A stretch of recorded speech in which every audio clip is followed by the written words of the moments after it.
বিসমিল্লাহির রহমানির রহিম।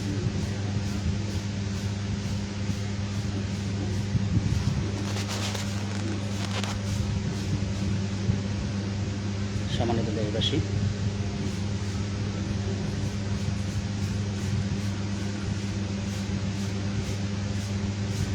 আমি আপনাদের সামনে শেষবার লাইভে এসেছিলাম গত 25শে মার্চ দিবাগত করা। তারপরে আমার আর লাইভে আসা হয়নি। আজকে আমি আসলাম।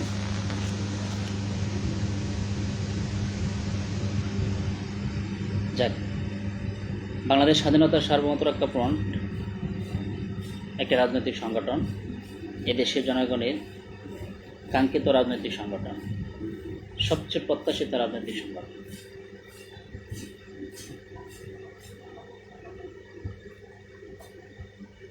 এই সংগঠনটির 23টি লক্ষ্য উদ্দেশ্য রয়েছে। এদেশের স্বাধীনতা সার্বভৌমত্ব রক্ষায় সংগঠনটি দৃঢ় সংকল্পবদ্ধ।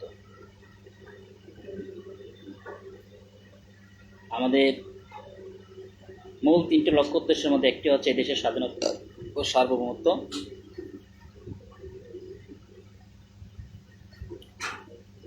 রক্ষা করা। এটা হচ্ছে আমাদের মূল লক্ষ্য উদ্দেশ্য, মূল 3টি লক্ষ্য উদ্দেশ্যের একটি। তো এই সংগঠনটি শুধু মনে করে না যে মিছিল, মিটিং, শোভাযাত্রা, জ্বালাও পোড়াও এগুলো রাজনীতি, জ্বালাও পোড়াও রাজনীতি এগুলো মনে করে না।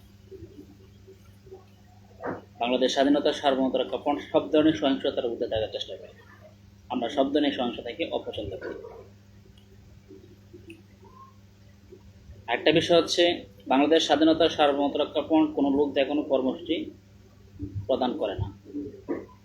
আমরা এই ধরনের কোনো কর্মসূচি গ্রহণ করি না, লোক দেখানো কর্মসূচি। আমরা এই দেশের স্বাধীনতা সার্বভৌমত্ব রক্ষায় দৃঢ় সংকল্পবদ্ধ। আমি দেখেছি গত 1 মাস, এর আগে দেখেছি যে তুমি 1 মাস হয়েছে সর্বশেষ লাইভে এসেছিলাম। এর মধ্যে তবে আমি ফেসবুকে ঠিকই অনেক সমসাময়িক বিষয়গুলি নিয়ে আমি কিন্তু পোস্ট করে দেখেছি, এটা নিয়মিত হচ্ছে। এবং আজকে গতকালকে আমার পোস্ট ছিল, বেশ কয়েকদিন আগে দিল, গত 2-3 দিন আমার বেশ কয়েকটা পোস্ট এসেছে। আপনারা আমার সাথে ফেসবুক নিউজ পেটে দেখতে পারেন। তাছাড়া আমার নাম্বারতে আছে। আমি অনেক সময় পত্রিকার যে কয়েকটা গ্রুপ আছে সেখানে আমাকে পোস্ট করি, প্রায় সময় করে থাকি। দৈনিক ইত্তেফাক, ইনকিলাব, তো প্রথম আলো তো অনেক সময় করে থাকি, পোস্ট করে থাকি, আপনারা দেখতে পারেন।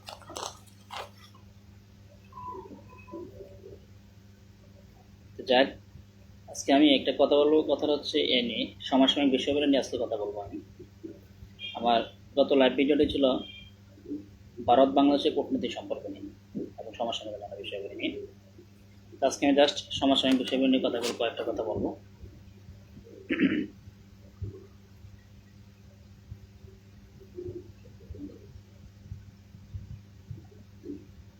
তো আমি আমার দলের ফলোয়ার, শুভাকাঙ্ক্ষী, সাপোর্টার যারা আছেন, আর সবচেয়ে কথা হচ্ছে আমার দলের যে কয়েকজন সদস্য রয়েছেন এবং সম্ভাব্য ভবিষ্যৎ সদস্যবৃন্দ, আপনাদেরকে এটা নিশ্চিত করতে চাই যে একটা খুশি সংবাদ দিয়ে আমি শুরু করতে চাই। সেটা হচ্ছে, অবৈধ আওয়ামী লীগ সরকারকে আমরাই ঘটিয়েছি, সেটা আপনারা জানেন, আমরা জানি। এই ঘটনার পর থেকে যারা একটা অবৈধ অসাংবিধানিক সরকার রাষ্ট্রের মধ্যে প্রতিষ্ঠিত হয়েছে, তার বিরুদ্ধে আমরা আন্দোলন ঘোষণা করেছি এবং আমরা ঘোষণা করেছি আমাদের আন্দোলন অব্যাহত আছে। এবং সেটা কি 2 অবৈধ কর্তৃপক্ষের বিরুদ্ধে, 2 অবৈধ সরকারের বিরুদ্ধে আমাদের আন্দোলন অব্যাহত আছে, আমাদের আন্দোলন অব্যাহত আছে।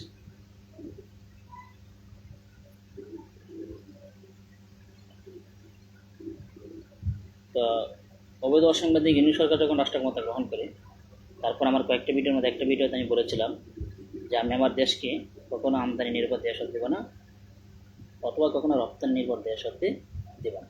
এটা ছিল আমার একটা বিষয়। এটা আমার একটা ভিডিওতে নাকি একটা ফেসবুক স্ট্যাটাসে সেই ঘোষণা দেওয়া ছিল। যাই হোক, আমি আপনাদেরকে শুরুতে চাই যে আপনারা দেখেছেন যে বাংলাদেশ ইতিমধ্যে ভারত থেকে বেশ কয়েকটা পণ্য আমদানি করা বন্ধ করে দিয়েছে। আরেকটা বিষয় হচ্ছে বাংলাদেশ ভারতের মধ্যে ভারত যে বাংলাদেশকে ট্রান্সশিপমেন্টের সুবিধাটা দিয়েছিল সেটা ভারত সরকার নিজে বন্ধ করে দিয়েছে। তো সেটাও কিন্তু বাংলাদেশের কূটনীতিক ফসল। এটা ভারত যে আপনি বন্ধ করে দিচ্ছে এরকমটা নয়, এদেশের কূটনৈতিক ফসল হচ্ছে, কূটনৈতিক সফলতা হচ্ছে এটা। এতে করে পার্টির যে অবস্থানটি বিষয়ে স্পষ্ট করেছিল যে এতে করে বাংলাদেশের বৈধ বাণিজ্য নামে বাংলাদেশের পণ্য পাচার রোধ হবে। আপনারা জানেন অবৈধ আওয়ামী লীগ সরকার ক্ষমতা থাকা, অবৈধ আওয়ামী লীগ সরকার এখনও তারা আছে, কিন্তু সেটা জাস্ট আছে আর কি সংবিধান অনুযায়ী, কিন্তু তাদের আসলে কোনো ক্ষমতা নেই। তারা কেউ কেউ দেশে তাদের যে প্রধানমন্ত্রী সে নিজে পলাতক, আরও কয়েকজন পলাতক আছে, দেশে দেশে বাইরে পলাতক রয়েছে। আর হচ্ছে সবচেয়ে আরেকটা ব্যাপার হচ্ছে তাদের বেশ কয়েকজন পরে গ্রেপ্তারও আছে, তাদের নামে বিভিন্ন সময় কী বলে বিচারাধীন রয়েছে, তারা গ্রেপ্তার হচ্ছে এবং তার সময় কি বিচারাধীন রয়েছে তারা। এ হচ্ছে ব্যাপারটা। তো যাই হোক, তারপর আমাদেরকে বলতে হচ্ছে অ্যাকর্ডিং টু দ্য কনস্টিটিউশন, হ্যাঁ, যদিও সেটা অবৈধ সরকার, তারপর আমাদের বলতে হচ্ছে, ফর্মালিটি মেনটেন তো করতে হবে, নাহলে তো হবে না।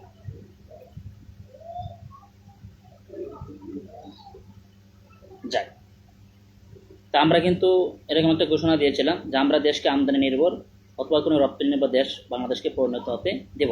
বাংলাদেশ স্বাধীনতার সার্বভৌমত্ব ফোন বিষয়টিকে এভাবে বিবেচনা করে যে কোনো একটি দেশ যখন আমদানি নির্ভর হয়ে যায় অথবা রপ্তানি নির্ভর হয়ে যায় তখন দেশের স্বাধীনতার সার্বভৌমত্ব হুমকিতে চলে যায়।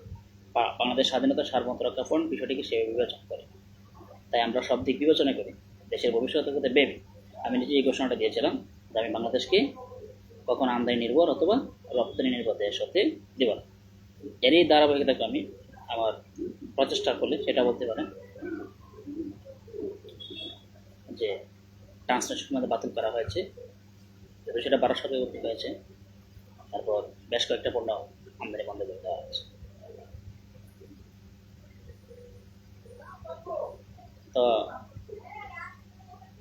সর্বশেষ যে আমার ভিডিওটা ছিল ভারতের নিয়ে, আপনারা সেটাও জানবেন। দলের সদস্য কর্মী পূর্ণ শুভাকাঙ্ক্ষী সাপোর্টারদের উদ্দেশ্য করে বলছি, স্পেশালি আপনাদের উদ্দেশ্য করে বলছি। আপনারা যেমন গত 25শে মার্চ যে বিগত রাতে আমি ভাষণ দিয়েছিলাম, সেটা ছিল ভারত বাংলাদেশের কূটনৈতিক সম্পর্ক। সেখানে স্পষ্ট ভাষায় বলে দিয়েছিলাম যে তারা যদি শেখ হাসিনাকে দেশে ফেরত না পাঠায় তাহলে ভারতের সাথে বাংলাদেশের সম্পর্ক স্বাভাবিক রাখা নিয়ে আর বাবা বাচ্চা যাবে। উন্নতি তো সেটা আরও পরের কথা, আর সেটা যদি প্রয়োজন হয় তখন বাবা যেতে পারে। তো আমি স্বাভাবিক যে সম্পর্কটা ছিল সেটা ঠিক রাখা যাবে কিনা সেটা নিয়ে ভাবতে হবে। যদি আমি কথাটা নিজের ভাষায় বলেছিলাম, তবে কথাটা এরকমই। তবে যাক, তারপরে বলেছিলাম যে কেবল যদি শেখ হাসিনাকে বাংলাদেশে ফেরত পাঠায় তাহলে কেবল তাদের সাথে সম্পর্ক স্বাভাবিক রাখার বিষয় বা উন্নতি বানায় স্বাভাবিক রাখার ব্যাপারে বাবা যেতে পারে। এই ধরনের কথা আমি বলেছিলাম। তো আমি ভাষণ দেওয়ার কিছুদিন পরেই ভারত ট্রান্সলেশনে বাতিল করেছে। সেটা আমাদের কূটনৈতিক সফল মানে কূটনৈতিক ফসল আর কি, আমাদের সফলতা, কূটনৈতিক সফলতা। তারপর হচ্ছে বেশ কয়েকটা পণ্য আমদানি করে বন্ধ করে দেওয়া হয়েছে। তা আমরা সফল, আমরা বিজয়ী, আমাদের কেউ দমে রাখতে পারেনি। তো আমি জাতিগতভাবে সেটা বলবো, 1971 সালে পাকিস্তান হানাদার বাহিনী বাংলাদেশকে দমে রাখতে পারেনি। বিশ্বের বুকে বাংলাদেশ রাষ্ট্রটির অবধি টিকেই ঘটেছে। সে 1971 24 মার্চ থেকে বাংলাদেশ নামক রাষ্ট্রটি বা 24শে মার্চ সেই রাষ্ট্রটির অবধি ঘটে। দীর্ঘ 9 মাস 9 দিন এক রক্তকে মুক্তিযুদ্ধের মাধ্যমে আমরা পাকিস্তান হানাদার বাহিনীকে পরাস্ত করতে সক্ষম হই। আমাদের বীরত্ব, আমরা বীরের জাতি, আমাদের সফলতা, আমরা সেই বাঙালি জাতিরই সন্তান। আমি নিজে একজন বাঙালি। তা আমরা তো পরাজয়, জাতিগতভাবে পরাজয় বরণ করি না বলা যাবে। তারপর এর পূর্বের ইতিহাসগুলো বিবেচনা করেন তাহলে দেখবেন যে সফলতা আমাদেরই, কোনো না কোনোভাবেই বিজয় আমাদের। যাক, আমি ওদিকে এখন গেলাম না, আমি জাস্ট এই সমসাময়িক বিষয় নিয়ে সীমাবদ্ধ থাকবো আজকে। আওয়ামী লীগ আমাদের কাছে পরাজয় বরণ করেছে, ওরা বিভিন্ন ইস্যুতেই আমার কাছে পরাজয় বরণ করেছে। এর আগেও আমি যখন বিশ্ববিদ্যালয়ের ছাত্র ছিলাম তখন আমার কাছে বিভিন্ন বিভিন্ন সময় বিভিন্ন ইস্যুতে পরাজীবন করেছিল, কিন্তু আমাকে তো আওয়ামী লীগ বিভিন্ন ধরনের সুযোগ সুবিধা বঞ্চিত রেখেছিল, আপনারা জানেন। যাক, আমি এদিকে গেলাম না, তবে একটা কথা বলতে চাই যে আমি কিন্তু ফেসবুক লাইভ বলেন, ইউটিউব লাইভে বলেন, বা সামাজিক যোগাযোগ লাইভে বলেন, ভিডিও বলেন, এগুলো কিন্তু আমি প্রচার করি না। আমি সর্বপ্রথম এই যে 2024 সালের 7ই জুন নির্বাচন, এই নির্বাচনের দিন আমি প্রথমবার ফেসবুক লাইভে আসি। তারপর থেকে আমার যত ভিডিও আপলোড হয় বিভিন্ন সামাজিক যোগাযোগ মাধ্যম বলেন, অথবা লাইভে আসা হয়। ভিডিও আপলোড হয়েছে, কিন্তু লাইভে আসা হয়নি এর আগে। বিভিন্ন ভিডিও আপলোড হয়েছে এর আগে, কিন্তু লাইভে আমি প্রথমবার আসি তখন 2024 সালের 7ই জুনের নির্বাচন। ঠিক আছে? তো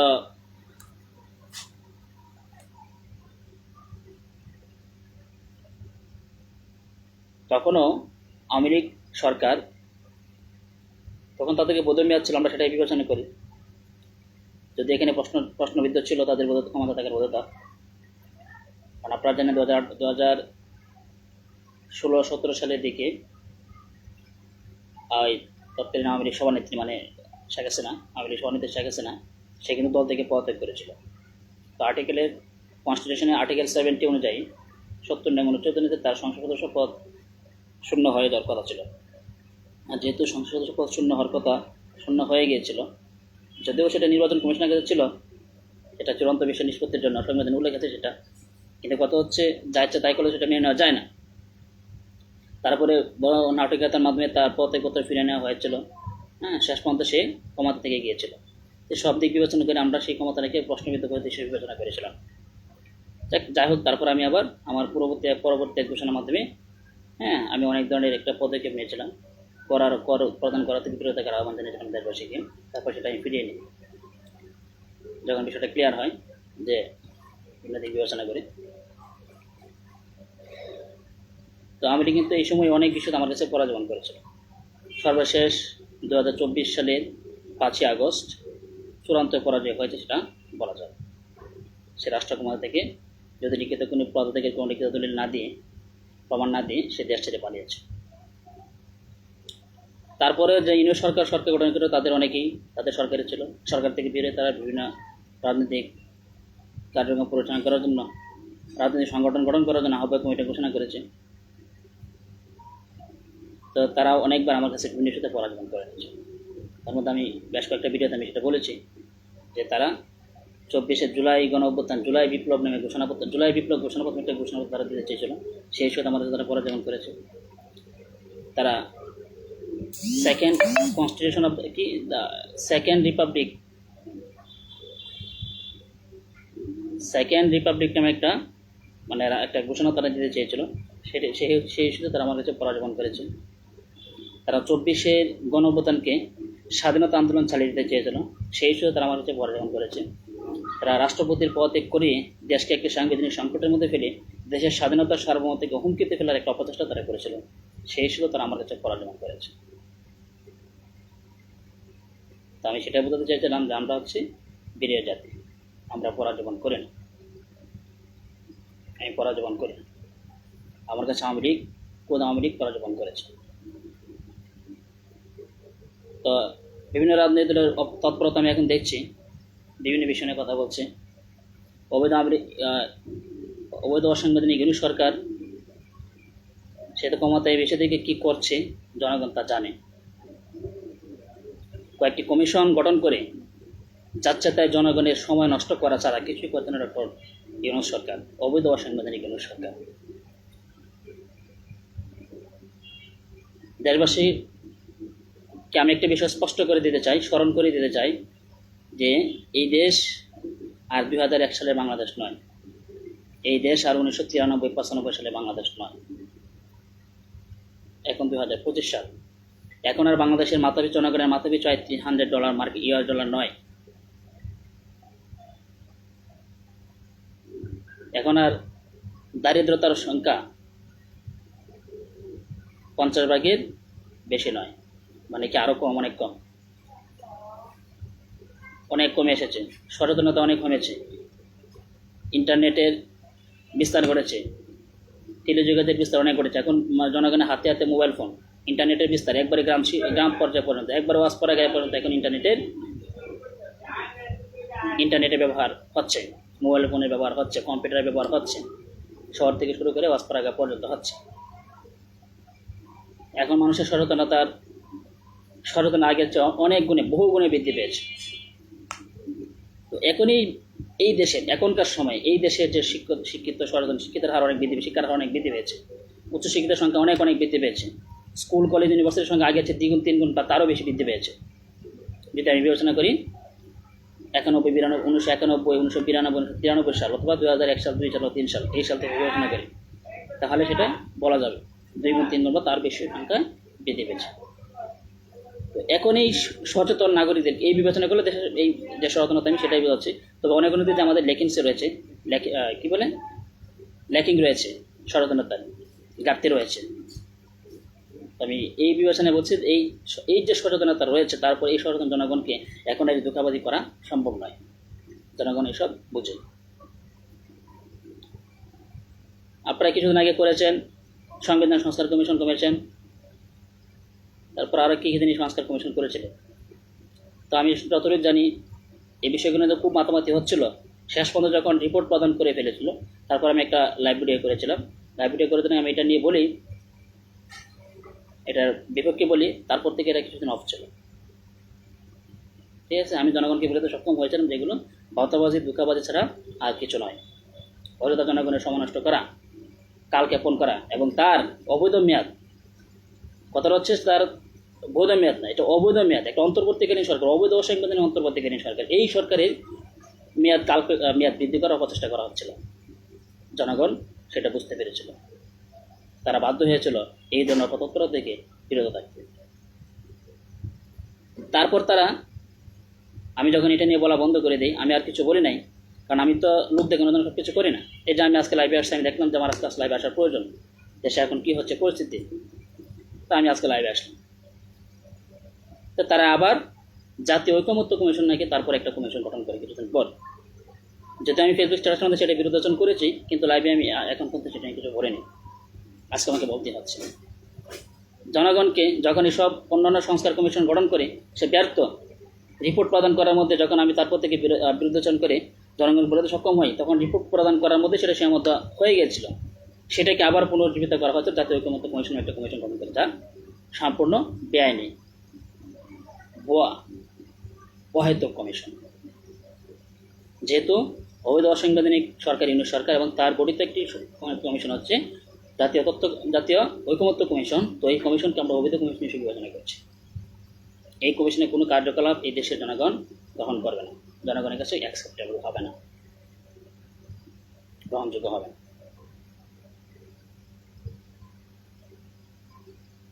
ভবিষ্যতে বাংলাদেশ স্বাধীনতা সার্বভৌমত্ব রক্ষা ফ্রন্ট রাষ্ট্রক্ষমতা প্রতিষ্ঠিত হলে এই ধরনের বেআইনি, অনৈতিক, অহেতুক এবং অবৈধ কার্যকলাপের জন্য তাদেরকে বিচারের সম্মুখীন করা হবে, তাদের বিরুদ্ধে যত আইনগত ব্যবস্থা গ্রহণ করা হবে। আর সংবিধান আর্টিকেল 7 লঙ্ঘন করায়, সংবিধানের সীমা লঙ্ঘন করার অভিযোগে, এখানে কনস্টিটিউশন আর্টিকেল 7 অনুযায়ী তারা যে রাষ্ট্রদ্রোহের অভিযোগে অভিযুক্ত হয়েছে, এই অভিযোগে তাদেরকে রাষ্ট্রদ্রোহ আইনে তাদেরকে সাজা ভোগ করতে হবে, তাদেরকে যত আইনগত ব্যবস্থা গ্রহণ করা হবে। এটা তো আমি আগেই বলেছি, আমি চাচ্ছি না আজকে বলতে, তারপর প্রশ্নের জন্য আমাকে সেটা বলতে হবে। যাক, আপনারা দেখেছেন জনগণের সাথে কীরকম ধোঁকাবাজি হচ্ছে। একের পর এক, মিটিংয়ের পর মিটিং, প্রোগ্রাম তারা করে যাচ্ছে, আজও তারা কিছুই করতে পারে। কারণ কি? তাদের পায়ের তলায় আমি এটা বলেছিলাম, কারণ তাদের তো লিগ্যালিটি নেই, তাদের ক্ষমতার কোনো বৈধতা নেই, তাহলে তারা করবে কি করে? এখানে আরেকটা বিষয় আমাকে বলতে হবে, আমি যখন এই বিষয়টা নিয়ে বলি তারপর সেটা বন্ধ হয়ে যায়। কিন্তু এতদিন যখন আমি আর এই বিষয়টা 2-3 মাস হয়ে গেছে, আমি যখন এই বিষয়টা নিয়ে আর বলি নাই, তখন এদেশের অনেক রাজনৈতিক দল রয়েছে, সম্প্রতি দেখছি অনেক রাজনৈতিক দল গঠিত হচ্ছে। তার মধ্যে একটা হচ্ছে জাতীয় নাগরিক পার্টি, এনসিপি যেটা বলা হচ্ছে। তারপর আমি দেখলাম আজও একটা রাজনৈতিক দল আত্মপ্রকাশ করেছে। এছাড়া আরও কয়েকটা রাজনৈতিক আত্মপ্রকাশ আমরা গত কয়েক মাসের মধ্যে দেখেছি। এছাড়াও আরও অনেক রাজনৈতিক দল, যারা অনেক নিবন্ধিত রাজনৈতিক দল রয়েছে বাংলাদেশে, এখন পর্যন্ত প্রায় যদি 50টার মতো, নাকি আর কম হবে, নিবন্ধিত রাজনৈতিক দল রয়েছে প্রায় 50টি, 50 বা তার বেশি হবে না, তার কমই হবে। নিবন্ধিত রাজনৈতিক দল রয়েছে, তাদের অ্যাক্টিভিটিস আমি এনে কোনো অ্যাক্টিভিটি দেখিনি। আর বাংলাদেশ জাতীয়তাবাদী দল নামে একটা রাজনৈতিক সংগঠন রয়েছে, ওই দলটা বেশ কয়েকবার তারা রাষ্ট্র ক্ষমতায় অধিষ্ঠিত হওয়ার মানে সরকার গঠন করার ইতিহাস আমরা জানি, কিন্তু আনফর্চুনেটলি আমাদের সেটা বলতে হচ্ছে ওই দলটিও একটি অবৈধ, ভুয়া, বেআইনি, অহেতুক কমিশনের সাথে তারা মিটিং করে, প্রোগ্রাম করে সময় নষ্ট করছে এবং তাদের যে কালক্ষেপণ, অহেতুক কালক্ষেপণ, অবৈধ কর্মকাণ্ড, সেদিকে তারা প্রত্যক্ষ অত পরোক্ষভাবে সমর্থন প্রদান করে যাচ্ছে। আমরা এই ধরনের কার্যকলাপের বিরুদ্ধে তীব্র নিন্দা এবং প্রতিবাদ জানাই। এর আগে করেছিল বিভিন্ন সংস্থার কমিশন নিয়ে, এখন যে জাতীয় ঐকমত্য কমিশন নিয়ে এইগুলো তারা করছে। আমরা এই সকল কর্মকাণ্ডের বিরুদ্ধে তীব্র নিন্দা এবং প্রতিবাদ জানাই। সম্মানিত বন্ধুগণ, আপনারা জানেন বাংলাদেশ স্বাধীনতার সার্বভৌমত্ব ফ্রন্ট এদেশের জনগণের একটি রাজনৈতিক দল, প্রত্যাশিত রাজনৈতিক দল। আমরা রাষ্ট্রের মধ্যে উচিত হওয়ার লক্ষ্যে কাজ করছি। আমরা সরকার গঠন করার লক্ষ্যে কাজ করছি, আমরা সরকার গঠন করার লক্ষ্যে কাজ করি। কিন্তু তার মানে এই নয় যে শুধু আমরা রাষ্ট্রের মধ্যে যাওয়ার জন্যই কাজ করি। আমরা এই দেশের ভালো মন্দ নিয়ে ভাবি, আমরা এই দেশের ভবিষ্যৎ নিয়ে ভাবি, এই দেশের জনগণ নিয়ে ভাবি, এই দেশের জনগণের ভবিষ্যৎ নিয়ে ভাবি। আমরা এই দেশের প্রত্যেকটি শ্রেণী পেশার লোকদের নিয়ে আমরা ভাবছি।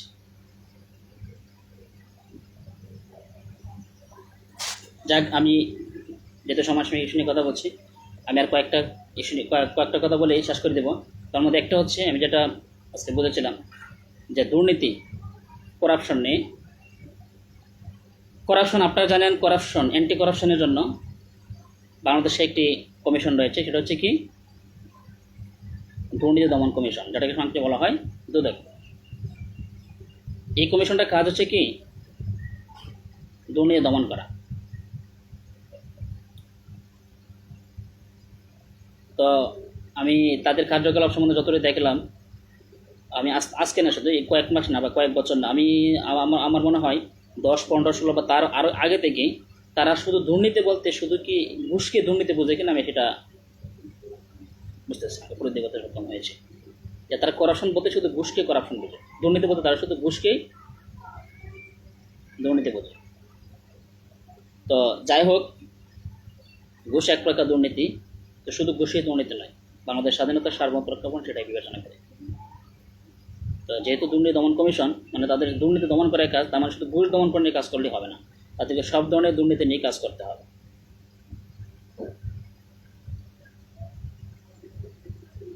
তো যেহেতু ঘুষ এক প্রকার দুর্নীতি, আপনারা এটা নিয়ে কাজ করেন, অনেক সময় দেখি যে আপনারা অনেক সময় মামলার মধ্যে দিয়ে থাকেন, হ্যাঁ, অনেক অ্যাকশন নিয়েও থাকেন। যাই হোক, তো অ্যান্টি করাপশন নিয়ে কার্যকরিতা আপনাদের নিয়ে এরকমটা না, আপনাদের কাজ আছে, কিন্তু কাজটা আপনাদের কি সব ধরনের দুর্নীতি নিয়ে হতে হবে। এই সংস্থা, এই কমিশনের অ্যাক্টিভিস্ট এরকম যে বাংলাদেশের যে কোনো ব্যক্তি প্রতিষ্ঠানের বিরুদ্ধে যদি দুর্নীতির অভিযোগ ঘটে, তাহলে তার বিরুদ্ধে তার অ্যাকশন নিতে পারবে। এ হচ্ছে anti corruption commission, Bangladesh anti corruption commission. তো আপনারা সব ধরনের দুর্নীতি নিয়ে কাজ করতে হবে, আপনাদের ক্ষমতা ভালোই আছে। কোনো এমপি, মন্ত্রী, কোনো আমলা বা অন্যান্য কোনো ব্যক্তি প্রতিষ্ঠানের বিরুদ্ধে যদি কোনো দুর্নীতির অভিযোগ, তাদের বিরুদ্ধে আপনাদেরকে অ্যাকশনের মতো ক্ষমতা আপনাদের রয়েছে, দায়িত্ব আপনাদের রয়েছে, সেটা কিন্তু ফুলফিল করতে হবে, দায়িত্বটা সঠিকভাবে পালন করতে হবে, না হয় কিন্তু আপনাদের বিরুদ্ধে অ্যাকশন নিতে হবে, এটা নেওয়া উচিত। তো আপনারা সঠিকভাবে দায়িত্ব পালন করবেন, সেটা আমরা প্রত্যাশা করছি। আমি একটা এক্সাম্পল দিই, অবৈধ অসাংবিধানিক ইউনিট সরকার যে তারা ক্ষমতার অপব্যবহারটা করছে, তারা সাংবিধানিক সীমা লঙ্ঘন করে রাষ্ট্রের ক্ষমতা আসীন হয়েছে, এটা হচ্ছে এক প্রকার দুর্নীতি, এটা নিয়ে আপনাদের কাজ করতে হবে। তারপর হচ্ছে অবৈধ আওয়ামী লীগ সরকার, শেখ হাসিনার যে সরকার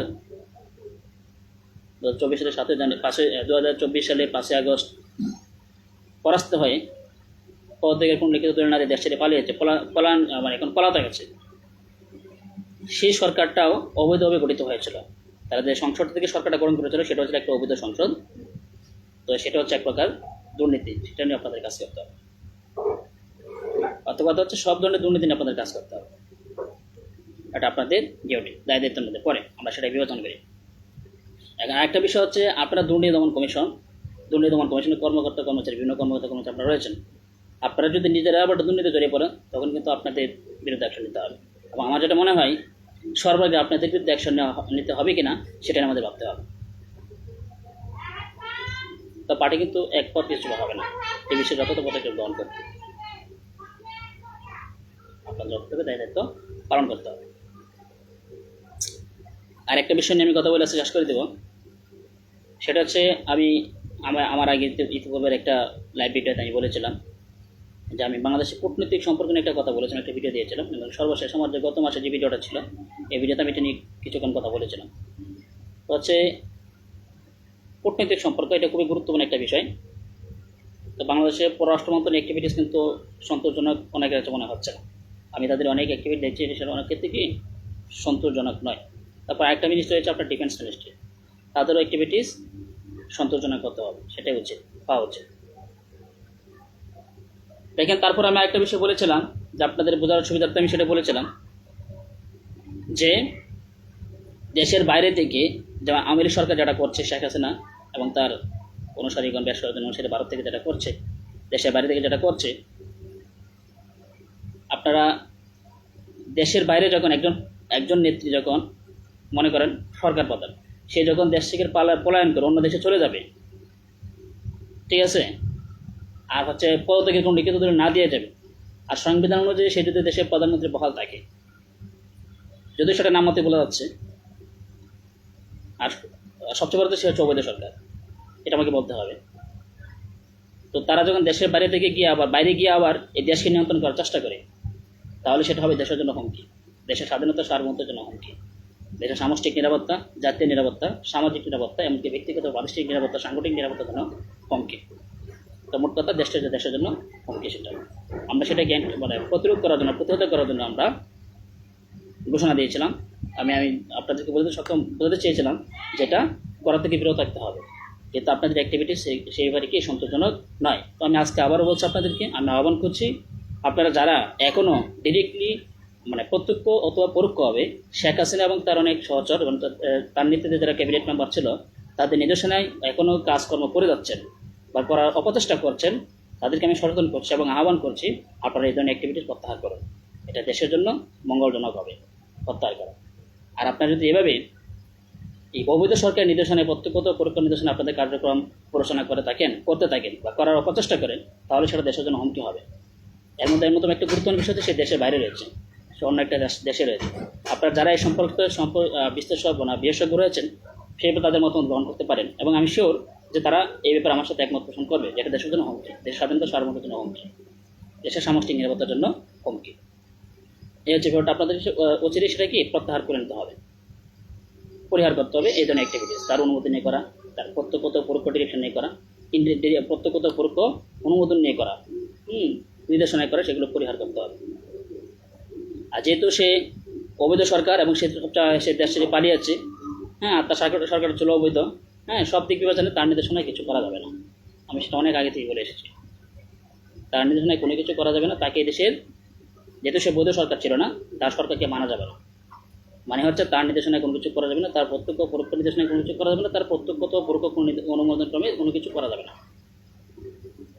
এবং তার প্রতি আনুগত্য শিক্ষা, যে আমি যেটা করছি এটা আমরা মেনটেন করছি, কনফার্ম করছি, অ্যানশিওর করছি যে কি আপনি যেটা করবেন সেটা হচ্ছে কি ডিরেক্টলি ইনডিরেক্টলি সেটা কী হয়ে যাবে। যেমন আমার ফলোয়ার শুভাঙ্গী সাপোর্টারদের উদ্দেশ্যে যেটা নির্দেশনা দেওয়া যে আপনি যা করবেন সেটাই দেশের প্রত্যক্ষ পরোক্ষ আমার বিভিন্ন হতে হবে।